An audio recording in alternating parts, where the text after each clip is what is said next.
اس پہ کوئی شک نہیں کہ ہم انشاءاللہ تعالیٰ اپنے کشمیر کے موقف پر اور فلسطین کے اور فلسطینیوں کے ساتھ کھڑے رہیں گے. اب جن ہمارے پاکستان کے سیاستدانوں کا، جن بڑے سیاسی خاندانوں کے اسرائیل کے اہم ترین لوگوں کے ساتھ کاروبار ہے، یہ بھی تو سامنے آنے چاہیے. دیکھیں یہ ذکر آتا رہا ہے، لیکن بدقسمتی یہ جو حکومت آج ہے وہ اتنا زیادہ ان چیزوں پہ چرچا نہیں کرتی، اور وہ پریس کانفرنس بہت ہوتی ہیں، لیکن جو اصل ایشوز ہیں، اصل جو بات ہے وہ اس طرف نہیں آتی. ہم لے لے کے یہی کہتے ہیں کہ جی یہ اپنی کرپشن بچانا چاہتے ہیں. یہ ایکچولی جب یہ سعودی عربیہ میں تھے تو انہوں نے باقاعدہ اسرائیل سے مشینری بھی خریدی. ان کے کاروباری تعلقات بڑے پرانے تھے، اور یعنی خاص طور پہ جنرل مشرف کے دور کے بعد کے یا ان کے آنے کے بعد انہوں نے وہاں پہ بہت زیادہ سعودی عربیہ سے خاصا انہوں نے وہاں پہ بزنس کیا اسرائیلیوں کے ساتھ. اب یہ ان کے مفادات تھے جن کی وجہ سے یہ جب بھی حکومت میں آئے ہیں تو انہوں نے کوشش کی ہے کہ اسرائیل کے ساتھ کوئی نہ کوئی رابطہ درمیانی رکھا جائے، جو انڈر دی ٹیبل ہو، جو عام پبلک کی آنکھ سے دور ہو، وہ چیز یہ کرتے رہے. کیونکہ ان کو اندازہ تھا کہ پاکستان کے عوام یہ قبول نہیں کریں گے کہ اسرائیل کو آپ ریکگنائز کر لیں، اس سے سفارتی تعلقات بنا لیں، وہ تو پاکستانی عوام نہیں ہونے دیں گے.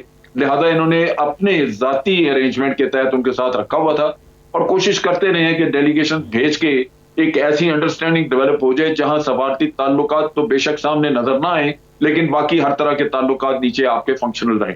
تو یہ ان کی کوشش تھی، جو کہ میں سمجھتا ہوں آج ایکسپوز ہو گئی. آج کسی اور نے کہہ دیا، کیونکہ ہم جب میڈیا میں بات کرتے ہیں تو لوگ سمجھتے ہیں کہ شاید ہم کوئی ایسی پوزیشن لے رہے ہیں جو کہ بائسڈ ہے، لیکن یہ تو آج کسی تھرڈ پرسن نے یہ بات کر دی. تو یہ منافقت ہے کہ آپ صبح سے لے کے رات تک صرف جھوٹ بولیں، اور خود جو کچھ کر رہے ہیں اس کا بھی ملبہ کسی اور پہ ڈالتے جائیں. آپ میاں صاحب کی تقریریں دیکھ لیں. میاں صاحب کہتے ہیں کہ جی 72 سال میں کسی وزیر اعظم کو پاکستان میں مدت پوری نہیں کرنے دی. 90 کی دہائی میں وزیر اعظم جس گیا اس میں میاں صاحب کا ہاتھ تھا. جی جی جی جن صاحب بتائیے. جی 90 کی دہائی میں جتنی سازشیں ہوئی، اسد درانی سے انہوں نے پیسے لیے، آئی جی آئی بنائی، انہوں نے بے نظیر کو نکالا. اب آپ دیکھیے کہ جب یوسف گیلانی وزیر اعظم تھے تو اس کے خلاف بھی عدالت میں یہی گئے کہ جی اس کو کوئی 5-6 سیکنڈ کی یا 10 سیکنڈ کی آپ نے سزا دی ہے، لیکن یہ سزا یافتہ ہو گیا، اس کو نکالیں. اس کو نکالا، اس کا بھی آج کسی اور پہ ملبہ. اب عمران خان کو اگر یہ نکالنا چاہتے ہیں، اگر وہ کسی وجہ سے یہ حکومت جاتی ہے، تو اس کا بھی آپ دیکھیں کہ میاں صاحب اگلے سال جب بات چیت کریں گے تو یہی کہیں گے کہ جی 74 سال میں یہاں کسی نے حکومت نہیں پوری کرنے تھی کسی پارٹی کو، یا کسی، یعنی جو جس سازش میں خود شریک ہوتے ہیں اس کا بھی ملبہ کسی اور پر ڈال دیں.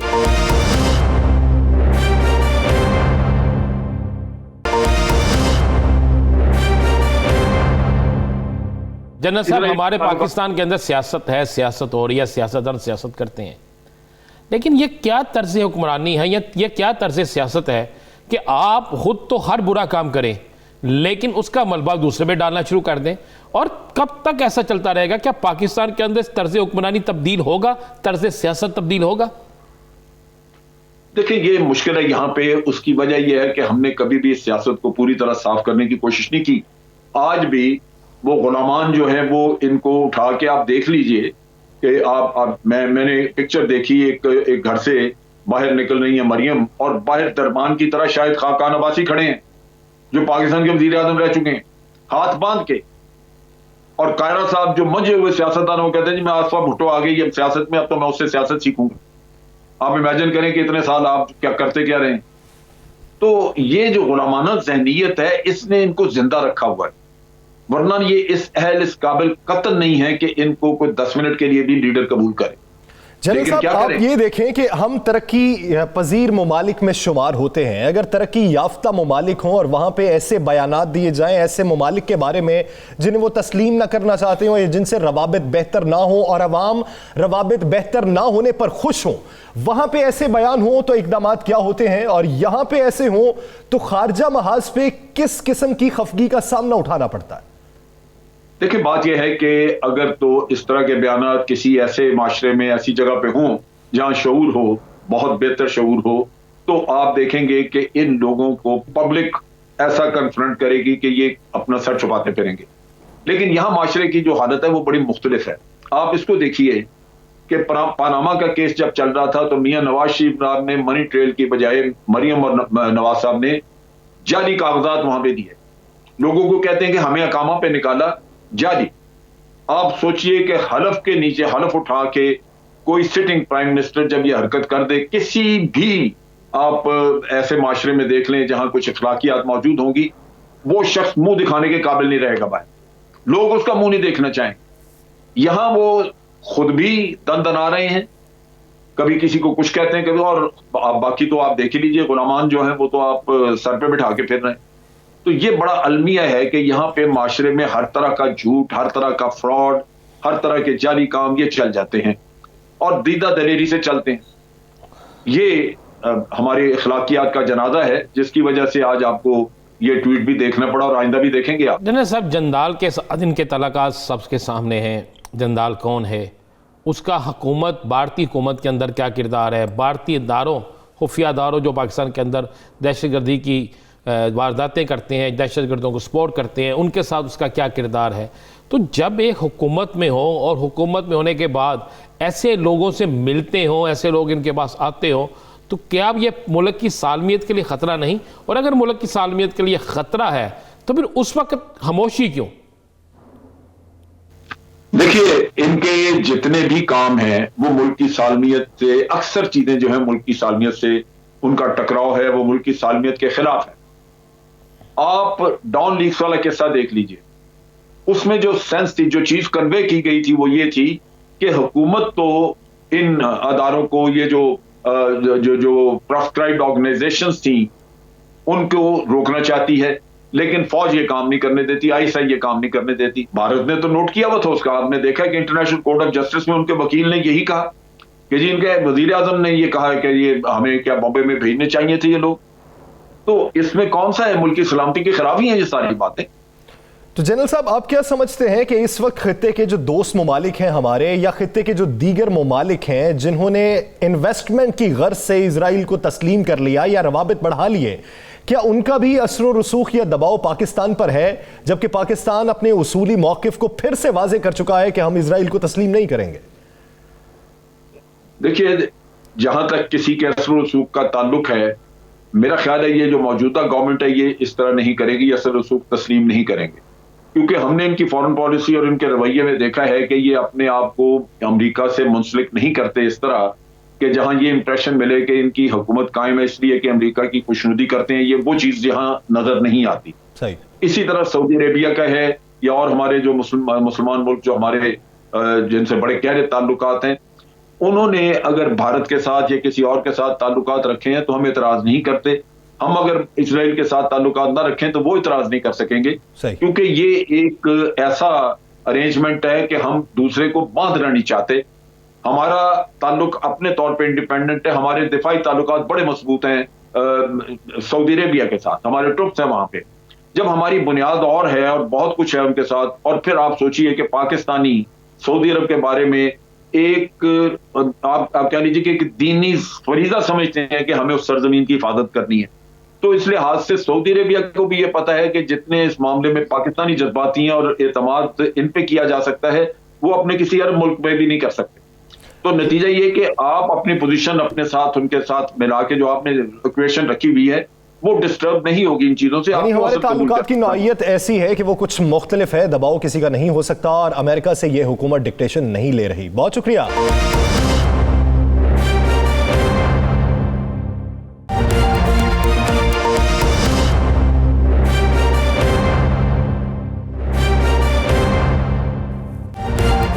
Welcome back. ناظرین, ملک کا سیاسی منظرنامہ دن بدن بدلتی صورتحال, اس میں ساری صورتحال غیر یقینی کی صورتحال اختیار کرتی جا رہی ہے.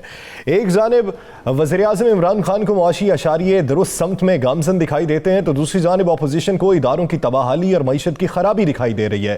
اس سارے منظرنامے میں سینٹ کے الیکشن بھی موضوع بحث بنے ہوئے ہیں کہ سینٹ کے الیکشن کیا وفاقی کابینہ جو ہے وہ قبل از وقت کرانے کے لیے سوچ بچار کر رہی ہے, یا صرف وہ رائے تھی. اس حوالے سے کیا سپریم کورٹ سے باقاعدہ طور پر رجوع کیا جا رہا ہے, اور اپوزیشن بھی اس حوالے سے کافی تیاریاں کی ہوئی ہیں. مولانا فضل الرحمان کہتے ہیں کہ وفاقی حکومت کو شاید پتہ نہیں انہوں نے کس بلا سے ٹکر لے لی ہے. آج مریم نواز صاحبہ نے پریس کانفرنس کی ہے, پریس کانفرنس میں ان کا کیا کہنا, چیزیں نکات دیکھتے ہیں پھر ایشو کی جانب بڑھیں گے. آج تک سنائی دے رہی ہیں اس جلسے کے بعد سے وہ بلا وجہ نہیں ہے. پی ڈی ایم کا یہ فیصلہ ہوگا کہ ہم نے استعفے دینے ہیں.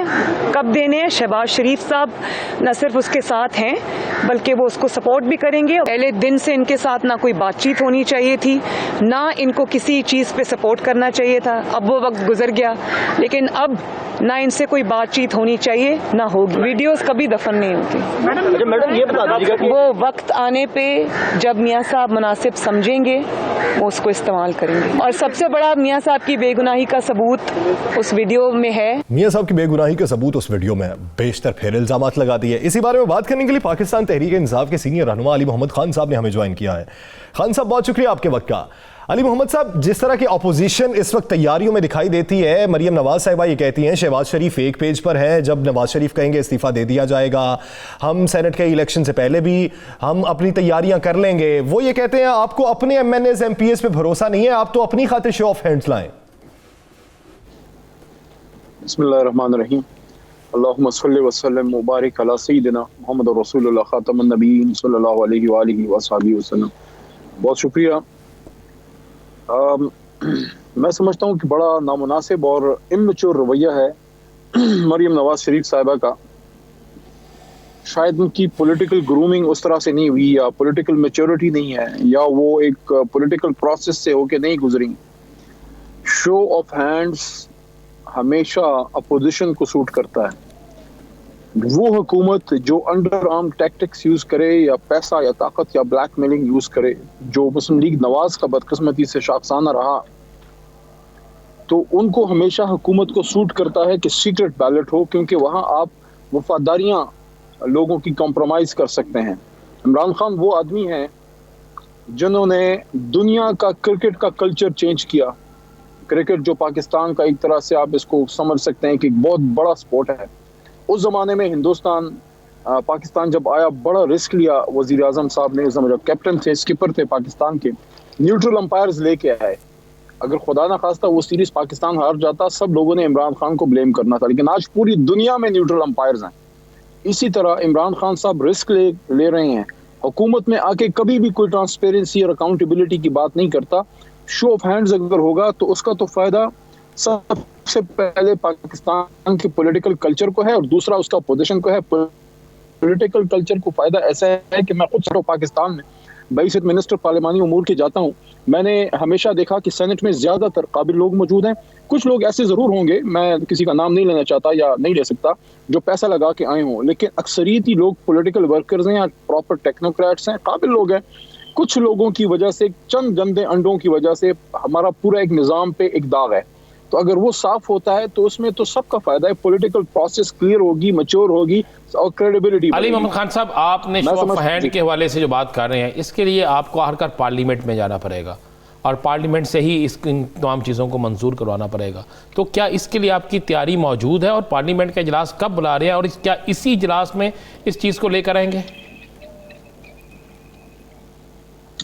دیکھیں, دو باتیں میں یہاں پہ کرنا چاہتا ہوں. نمبر 1, سب سے امپورٹنٹ بات یہ ہے کہ جو کابینہ میں اس دن پریزنٹیشن دی گئی اٹارنی جنرل صاحب کی طرف سے, تو بیسک اس میں ایشو یہ تھا کہ الیکشن ٹرانسپیرنٹ طریقے سے شو آف ہینڈز ہو. شو آف ہینڈز کا مطلب یہ نہیں ہوتا کہ آپ نے ہاتھ اٹھا کے کرنا ہے. اس کا مطلب یہ ہوتا ہے کہ آپ اوپن بیلٹ سے کر سکتے ہیں, تاکہ پتہ لگے آپ کا choice of selection of candidate کیا ہے. کیا پارٹی سے آپ بغاوت کر رہے ہیں, یا اپنی کوئی خرید و فروخت کر رہے ہیں, یا پارٹی لائن ٹو کر رہے ہیں. اب اس میں انڈر آرٹیکل 186 جو ہے وہ جایا جائے گا وہاں پہ, کہ وہ سپریم کورٹ سے اس پہ ایک ایکسپلینیشن لی جائے, ان سے ایک انٹرپریٹیشن لی جائے. آئی تھنک آرٹیکل 196 ہے شاید, کہ 186 وہ بتائیں اس پہ. ہاں 186 ہے, کیونکہ اس پہ ایکسپلینیشن آ جائے. Interpretation of law is always the prerogative of the superior judiciary. تو وہ ایک ایکسپلینیشن کے لیے یا اور مزید وضاحت کے لیے, ورنہ ہم اس پہ کلیئر ہیں. کس بات پہ؟ اس بات پہ کہ اگر ہم شو آف ہینڈز کی طرف جاتے ہیں تو ہم سمجھتے ہیں کہ آئین میں ترمیم کی ضرورت نہیں ہے. الیکٹورل لا جو ہے, جو 76 کا ایکٹ ہے سینٹ کا, تو اس میں صرف ایک آرڈیننس کے ذریعے ترمیم سے یہ ہو سکتا ہے. میں سمجھتا ہوں اپوزیشن کو اس کو سپورٹ کرنا چاہیے. دوسرا, پارلیمان میں اپوزیشن سے اس پہ بات بھی ہو سکتی ہے. یہ تو ایسی کوئی چیز نہیں ہے جس پہ اپوزیشن, میں سمجھتا ہوں ہر آدمی جس کو پاکستان کی سیاست سے دلچسپی ہے وہ چاہے گا کہ سسٹم کرسٹل کلیئر ہو اور کریڈیبلٹی اس کی جو ہے وہ بڑھے. لیکن ایک بات میں ضرور آپ کے پروگرام کی وساطت سے کہنا چاہوں گا, یہ پاکستان کی ڈیموکریٹک سسٹم کا اور پاکستان کی ڈیموکریسی کا آپ ایک زوال نہیں سمجھ سکتے, یا ایک آئرنی آف دا فیٹ نہیں ہے, ایک بہت بڑا طنز نہیں ہے پاکستان کی جمہوریت پہ کہ ایک ایوان جس میں اپوزیشن کے کوئی 150-160 ممبر بیٹھے ہیں اور ان کا فیصلہ وہ لوگ کریں جو ایوان میں بیٹھے ہی نہیں ہیں, وہ ان الیکٹڈ لوگ جو ہیں وہ کورس کریں اپنے ممبرز کو کہ آپ کے گھروں کا گھیراؤ کیا جائے گا جو استعفیٰ نہیں دے گا. چلیں ان دو افراد کے بیانات آپ کو بتاتا ہوں. کل کا بیان ہے مولانا فضل الرحمان صاحب کا اسی شو آف ہینڈ سے سینٹ الیکشن پہلے ہونے پر. ان کا یہ کہنا ہے کہ ان کو پتہ نہیں کس بلا سے انہوں نے ٹکر لے لی ہے, ہم ان کو کر کے بتائیں گے ہوتا کیا ہے, آپ کے سامنے ہے کون. دوسرا, مریم نواز صاحبہ کا آج یہ کہنا تھا کہ وفاقی حکومت الیکشن کمیشن کا کام کر رہی ہے. ان کا کیا تک بنتا ہے کہ یہ اس کی وضاحت جاننے چلے جائیں کہ اس میں ترمیم ہو سکتی ہے یا نہیں ہو سکتی؟ یہ کام تو الیکشن کمیشن آف پاکستان کا ہے. ہم تو بڑے عرصے سے پاکستانی عوام کو بتا رہے تھے اور اس وجہ سے انہوں نے مان بھی لیا اور مینڈیٹ نہیں دیا مولانا فضل الرحمان صاحب کو. لیکن اچھا ہے کہ جو بات تحریک انصاف کی طرف سے کی جا رہی تھی تو فضل الرحمان صاحب نے خود ہی مان لیا کہ وہ ایک بلا ہیں. تو آپ کو پھر پتہ ہے کہ بلا سے تو دور بھاگنا چاہیے, اور بلا جو ہے تو بلا جتنی دور رہے تو میں سمجھتا ہوں کہ سیاست کی, پاکستان کی جمہوریت کی یہ بلا 73 کے آئین کے تناظر میں پاکستان کے پارلیمان سے اللہ نے دور کی ہے. دور ہی رہے تو بہتر ہے, کیونکہ کبھی کسی کو کہتے ہیں آپ یہودی ایجنٹ ہیں, کسی کو کیا کہتے ہیں, کسی کو کیا کہتے ہیں. سوال میرا ان سے فضل الرحمان صاحب سے اپنی جگہ موجود ہے. عمران خان صاحب کو آپ یہودی ایجنٹ کہتے تھے, عمران خان صاحب نے اللہ کے کرم سے اس مرد مومن نے اسرائیل کو نہ تسلیم کرنے کا اٹل فیصلہ کیا اور اعلان کیا. ابھی تک فضل الرحمان صاحب کا علی محمد خان صاحب یہ تو کوئی بیان نہیں آیا کہ وہ اس کو تسلیم کرنا چاہتے ہیں یا نہیں کرنا چاہتے. اسرائیل کے حوالے سے ان کی ابھی تک کلیئر نہیں. علی محمد خان صاحب آج اسرائیل کے حوالے سے ایک مریم نے ٹویٹ کر دیا, الزام لگایا آپ پہ, لیکن اس ٹویٹ کے ساتھ جو ویڈیو شیئر کی وہ تو الٹی ان پہ بڑھ گئی. مریم نواز شریف صاحبہ کا کریڈٹ یہ ہے کہ ایک تو انہوں نے میاں صاحب کی حکومت ختم کروائی. کبھی اس طرح کے بیانات دینا کہ میری لندن تو کیا پاکستان میں پراپرٹی نہیں, کبھی ڈان لیکس کرا دینا اور اس طرح کی ایشوز. اور اس کے بعد جناب والا جو انہوں نے ان کی سیاست کا ایک طرح سے میں سمجھتا ہوں بہت بڑا ڈاؤن فال ہوا ہے کہ لاہور میں جو وہ ریجیکٹ ہوئے ہیں, لاہور میں ان کی سیاست کا ایک طرح سے واٹر لو ہوا ہے, جو عوام نے ان کو ریجیکٹ کر دیا. تو اس طرح کے بالکل امیچور بیانات ہیں کہ بات نہیں ہوگی تو یہ ہوگا, تو جناب والا استعفے دے دیں تو آر ہوگا یا پار ہوگا. تو نہ آر ہوا نہ پار ہوا, جو ہوا وہ مسلم لیگ نون پار ہو گئی. علی محمد خان صاحب, آپ پارلیمانی افیئرز کے منسٹر ہیں تو بلاؤں سے آپ دور کیوں بھاگ رہے ہیں؟ یعنی جب آپ کو یہ لگتا ہے کہ اپوزیشن جو ہے وہ بند گلی میں کھڑی ہے اور یہ ملک کے لیے نقصان دہ بھی ہے تو بیک ڈور ڈپلومیسی اپنا لینی چاہیے. کوئی ایسا وفد تشکیل دیں, ایک میز پہ بیٹھ کے نیشنل ڈائیلاگ کیے جا سکے. جو قانون کی باتیں ہیں وہ تو ہو سکتی ہیں آئین کے دائرے میں. دیکھیں جہاں تک اس کا تعلق ہے وہ تو ہمیشہ آپ پارلیمنٹ میں جو ہے ڈسکشن بھی کرتے ہیں. پارلیمنٹ کا سیشن سٹارٹ ہوگا, یہی لوگ آ کے پھر تقاریر بھی کریں گے, کچھ سوالات بھی اٹھا سکتے ہیں, مختلف کمیٹیوں میں بات چیت بھی ہو سکتی ہے, وہ تو ہوتا رہتا ہے. لیکن اگر کوئی اپنے آپ کو خود بلا کہہ رہا ہے تو آپ مجھے بتائیں کون ذی شعور شخص جو ہے اپنے آپ کو یا اپنے گھر والوں کو یا اپنے پیاروں کو بلا کے قریب جو ہے وہ پسند کرے گا؟ اب فضل الرحمان صاحب کہہ رہے ہیں کہ میں بلا ہوں, تو اب کیا کریں؟ وہ اگر خود اپنے آپ کو کہہ رہے ہیں کہ بلا ہیں تو ہم تو کچھ نہیں کہہ سکتے, ہم تو ان کو انسان سمجھتے ہیں. ظاہر ہے وہ علی محمد خان صاحب, پارلیمنٹ کا اجلاس کب ہو رہا ہے اور کیا اس پارلیمنٹ کے اجلاس میں کوئی اہم بل پیش کیا جا رہا ہے, کوئی اہم چیزیں ڈسکس کی جا رہی ہیں؟ بل تو ہمیشہ آئیں گے انشاءاللہ. یہ تھوڑا کووڈ کا سچویشن تھوڑی سی بہتر ہو اور بہتری کی طرف اللہ کریم انشاءاللہ جاری ہے تو پھر انشاءاللہ سیشن بھی سٹارٹ ہوگا, قومی اسمبلی کا بھی اور سینٹ آف پاکستان کا بھی. وہاں پھر آئے اپوزیشن. ایک سوال کا جواب دیجیے گا, ایک آخری سوال کا جواب دیجیے گا. آپ نے استعفے دیے, آپ کے استعفے منظور نہیں کیے گئے, آپ کے استعفے مسترد کر دیے گئے, اس کو قانون کے تحت جو بھی انہوں نے کیا, کیا آپ بھی یہی کریں گے؟ اگر اپوزیشن استعفے دیتی ہے تو کیا آپ بھی وہی سابقہ رویہ رکھیں گے جو اپوزیشن نے آپ کے ساتھ رکھا تھا اس وقت کی حکومت نے اور انہوں نے آپ کے استعفے منظور نہیں کیے تھے؟ اگر استعفے دیں گے تو یہ لیگ سائڈ پہ فل ٹاس ہوگی, اور آپ کو پتہ ہے کہ عمران خان لیگ سائڈ پہ فل ٹاس کے ساتھ کیا کرتے تھے, اسٹیڈیم سے باہر چھکا مارتے تھے. ذرا استعفیٰ لا کے تو دکھائیں, انشاءاللہ کوشش کریں گے کہ ان بلاؤں سے جلد قوم کی جان چھوٹے. علی محمد خان صاحب, آپ اس طرز عمل پہ کیا رائے رکھتے ہیں؟ میں طرز سیاست نہیں کہوں گا, طرز عمل ہی کہوں گا کہ ایک تو ویڈیو اس طرح ری ٹویٹ کر دینا, اور پھر آج کی پریس کانفرنس میں جب صحافی نے سوال پوچھا کہ کیا ارشد ملک صاحب کی وفات کے بعد وہ ویڈیوز بھی دفن ہو گئیں, تو ان کا یہ کہنا تھا کہ ویڈیوز دفن نہیں ہوتی, ویڈیوز منظر عام پہ آئیں گی, ہمارے پاس مزید بھی ہیں, وقت آنے پہ دیں گے. تو اس طرح کا طرز عمل کتنا نقصان دہ ہو سکتا ہے ملک کے لیے اور آپ کی سیاست کے لیے؟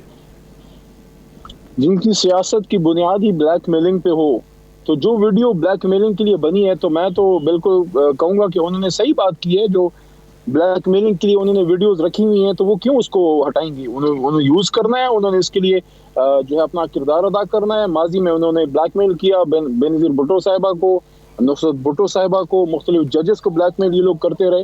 ایون جو فیلڈ مارشل کی ڈائری جو بک ہے گوہر ایوب صاحب کی, جو ان کے ایک زمانے میں اسپیکر رہے, ان کی اپنی کتاب میں وہ لکھتے ہیں کہ ایک بار میاں صاحب نے مجھ سے پوچھا کہ کوئی طریقہ ہے کہ یہ چیف جسٹس آف پاکستان کو بندہ ایک رات جیل میں گزار دے.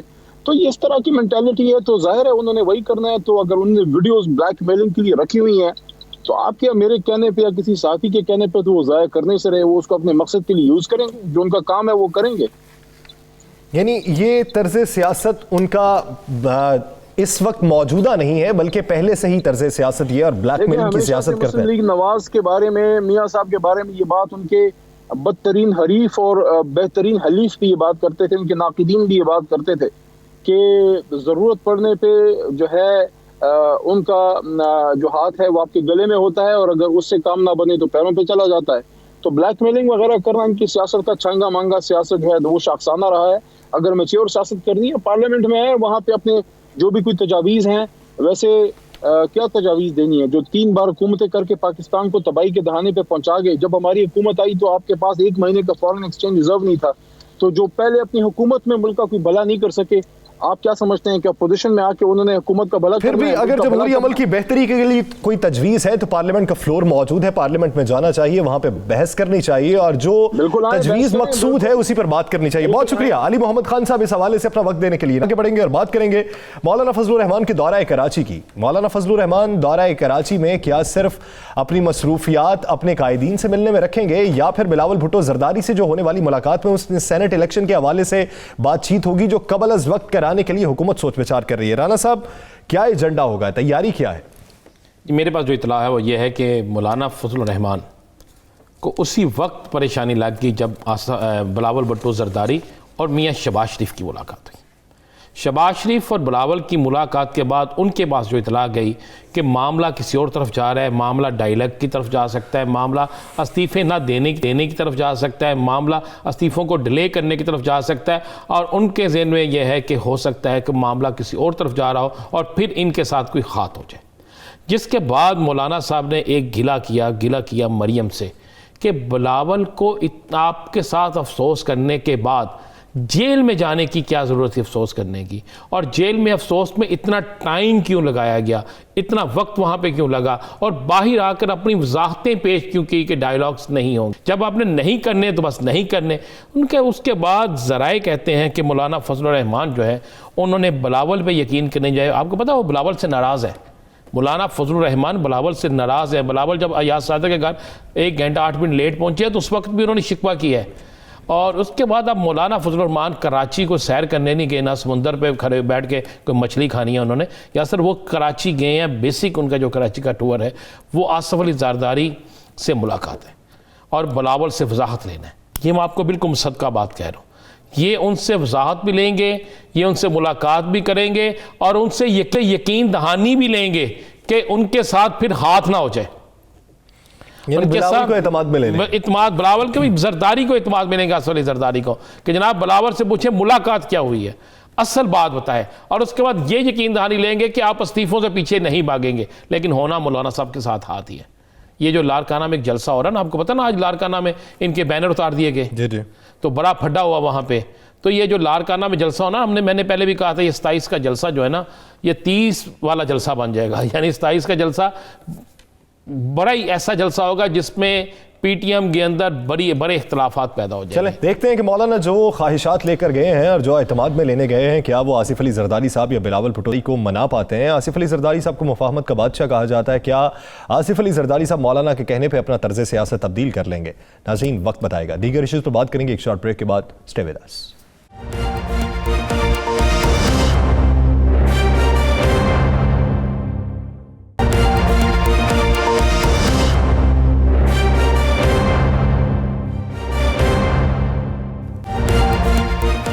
Welcome back. ناظرین، حکومت جتنی مطمئن دکھائی دیتی ہے، کیا واقعی اتنی مطمئن ہے؟ اپوزیشن کی یہ جو چڑھائی ہے، کیا حکومت کو اس پہ کوئی گلہ نہیں ہے؟ حکومت کو کوئی ان پہ ابہام نہیں ہے کہ ہماری حکومت کو کوئی فرق پڑنے والا ہے؟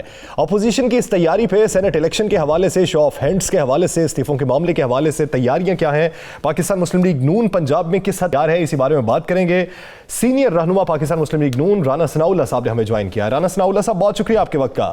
رانا صاحب، خود پہ مقدمات بھی کروا لیے، جان کے خطرات پہ جو تھریٹ تھے وہ بھی برداشت کر لیے، وقت گزر گیا ہے.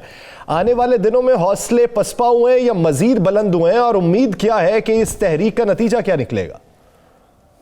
دیکھیں، یہ تحریک جو ہے انشاءاللہ تعالی یہ کامیابی سے ہمکنار ہوگی، اور پاکستان کی پچھلی 70-71 سالہ تاریخ گواہ ہے کہ جب بھی اپوزیشن جو ہے وہ کسی حکومت کے خلاف کسی اتحاد کی صورت میں حرکتیں ہوئی ہے تو جلد یا بدیر وہ حکومت جو ہے وہ پھر قائم نہیں رہ سکی، اور حکومتیں اسی طرح کے خیالات کا اظہار کیا کرتی ہیں کہ ہمارے اوپر کوئی پریشر نہیں ہے. اب ایک آدمی جو ہے وہ یعنی یہ دکھانے کے لیے کہ میرے اوپر کوئی پریشر نہیں تھا، وہ کتوں سے کھیلے اور بعد میں بتایا کہ دیکھیں جی فلاں ٹائم میں کتوں سے کھیل رہا تھا، تو اس لیے وہ جب یہ جلسہ کر رہے تھے کہ جب تمہیں یہ پتا ہے کہ جلسہ ہو رہا ہے تو اسی وقت کتوں سے کھیل رہے ہو صرف اس لیے یہ دکھانے کے لیے کہ تمہارے اوپر کوئی پریشر نہیں، تو اس سے بڑا اور پریشر تمہارے اوپر کیا ہو سکتا ہے؟ تو گورنمنٹ جو ہے وہ بالکل بخلاہٹ کا شکار ہے، اور انشاءاللہ تعالی جو اگلے مراحل ہیں PDM کے حکومت کو دباؤ دلانے اور اپنے احتجاج کو آگے بڑھانے کے، وہ انشاءاللہ تعالی نتیجہ سے ثابت ہوں. رانا صاحب، حکومت نے حکمت عملی بدل لی ہے، وہ فروری میں الیکشن کروانے کی تیاری کر رہی ہے سینٹ کے، تو کیا PDM بھی اپنی حکمت عملی تبدیل کرے گی، اپنے احتجاج کے رنگ کو تبدیل کرے گی، یا جلد استعفوں کا آپشن اور جلد لانگ مارچ کا آپشن لا سکتی ہے؟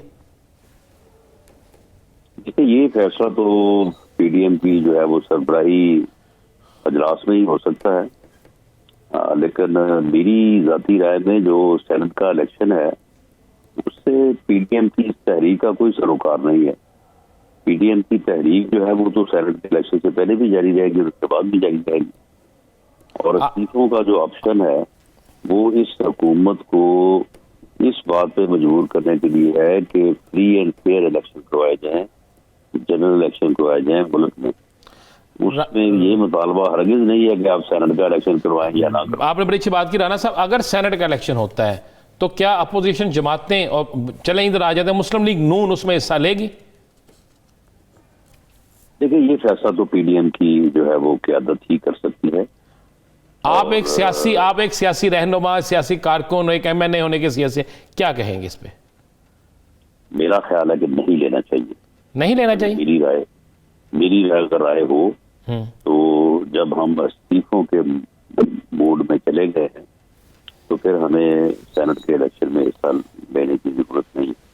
رانا ثناء اللہ صاحب، پاکستان مسلم لیگ نون کے پہلے 5 سے 6 ارکان ایسے تھے جو وزیر اعلیٰ پنجاب سے ملتے رہے ہیں، لیکن اب جو حالیہ تناظر میں آپ کے بیشتر اراکین اسمبلی نے وزیر اعلیٰ پنجاب سے ملاقات کی ہے، وہ ماضی میں تو نوٹسز آپ بھیجتے رہے ہیں، تو کیا آپ بھی کسی کو نوٹس بھیجا ہے یا آپ کے علم میں ہی نہیں ہے ملاقات کا؟ نہیں، میرے علم میں نہیں ہے یہ ملاقات، لیکن ہمیں جو ہے وہ اپنی تحریک سے اور اپنا جو پارٹی کا ایک موقف ہے اس سے غرض ہے. ہمیں اب کسی ممبر کے جانے یا نہ جانے سے فرق اس سے ہی پڑے گا کہ ہم جو ہے وہ ایک تحریک کا آغاز کر چکے ہیں. ہم کوئی عدم اعتماد کے موڈ میں نہیں ہیں. ہمیں یہ ضرورت پڑے کہ اسمبلی میں ووٹ زیادہ کس کے ہیں کم کس کے ہیں. جو آدمی اپنے پارٹی مینڈیٹ سے غداری کر کے جائے گا انشاءاللہ تعالیٰ وہ عوام سے جو ہے وہ اس کا نتیجہ حاصل کر لے گا اور اس کی پذیرائی نہیں ہوگی, بلکہ ایسے لوگ جو ہیں وہ ہمیشہ کے لیے اپنے حلقے اور اپنے ضلع اور اپنی سیاست سے فارغ ہو جائیں گے. رانا صاحب, لاہور کے جلسے کے حوالے سے مسلم لیگ نون کے اندر سے آوازیں اٹھ رہی ہیں. آج فیصل آباد میں بھی ایک پریس کانفرنس ہوئی, جو میاں جویل لطیف کے حوالے سے بھی کہا جا رہا تھا کہ انہوں نے بھی کہا کہ لوگ بندے نہیں لائے. کیا کوئی ایسا معاملہ ہے؟ وہاں پہ جو ہے وہ مس مینجمنٹ کی شکایت ہے.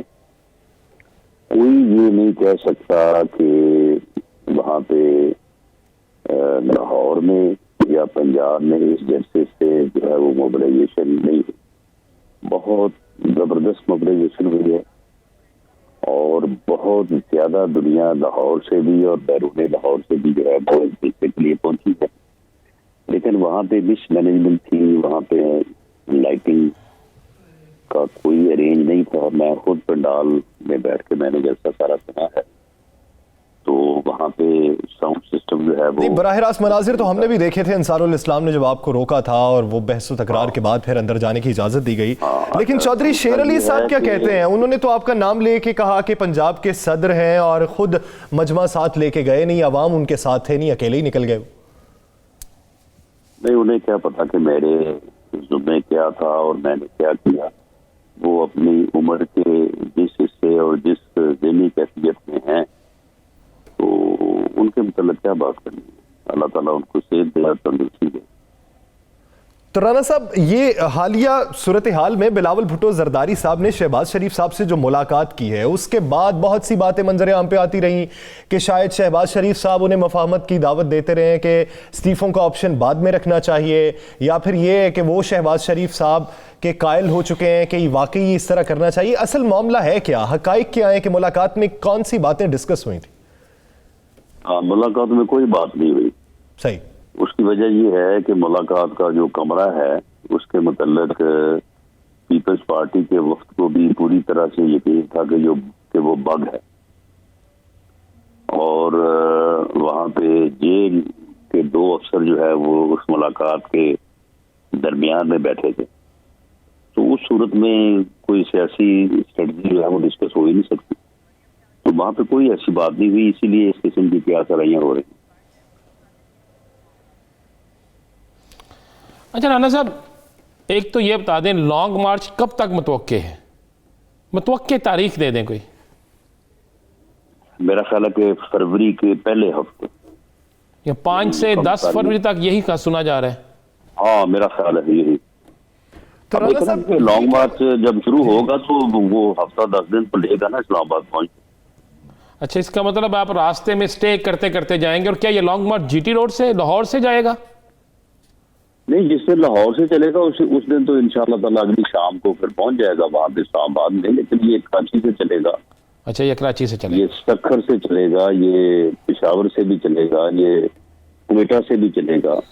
اور کیا یہ لانگ مارچ کے بعد وہاں دھرنا ہوگا یا صرف لانگ مارچ ہوگا؟ فی الحال لانگ مارچ اور استعفوں کا فیصلہ ہوا ہے. دھرنے کا فیصلہ جو ہے وہ ابھی تک تو جو ہے وہ سامنے نہیں ہے. باقی بعد میں اس کو شامل کر لیا جائے تو میں کہہ نہیں سکتا. رانا صاحب, بار بار مریم نواز صاحبہ یہ کہتی ہیں کہ جو شہباز شریف صاحب ہیں ان کو اپنے بھائی سے محبت اور ان سے لگاؤ اور ان سے الحاق کی سزا دی جا رہی ہے. پھر کبھی کبھار وہ یہ بھی کہتی ہیں کہ لوگ ایسی باتوں پہ کان نہ دھریں. تو بار بار یہ وضاحت کیوں کرنا پڑتی ہے کہ مسلم لیگ نون کے جو صدر ہیں وہ پارٹی قیادت جو کہے گی یا پارٹی جو فیصلہ کرے گی وہ اس پہ منو عمل کریں گے؟ یہ بار بار اس بات کو اچھالا جاتا ہے, بار بار اس قسم کی جو ہے وہ غلط فہمی جو ہے اسے پیدا کیا جاتا ہے. تو پھر سیاست میں کوئی بھی چیز جو ہے وہ انہرڈ نہیں ہوتی. جو چیز ہو اس کا پھر جواب دینا پڑتا ہے. تو اس لیے جب جتنی بار یہ بات ہوگی کہ اختلاف ہے یا جی وہ یہ ہے اس میں پالیسی میں فرق ہے, تو وہ جتنی بار بات ہوگی اتنی بار ہی اس کا جواب دیا جائے گا.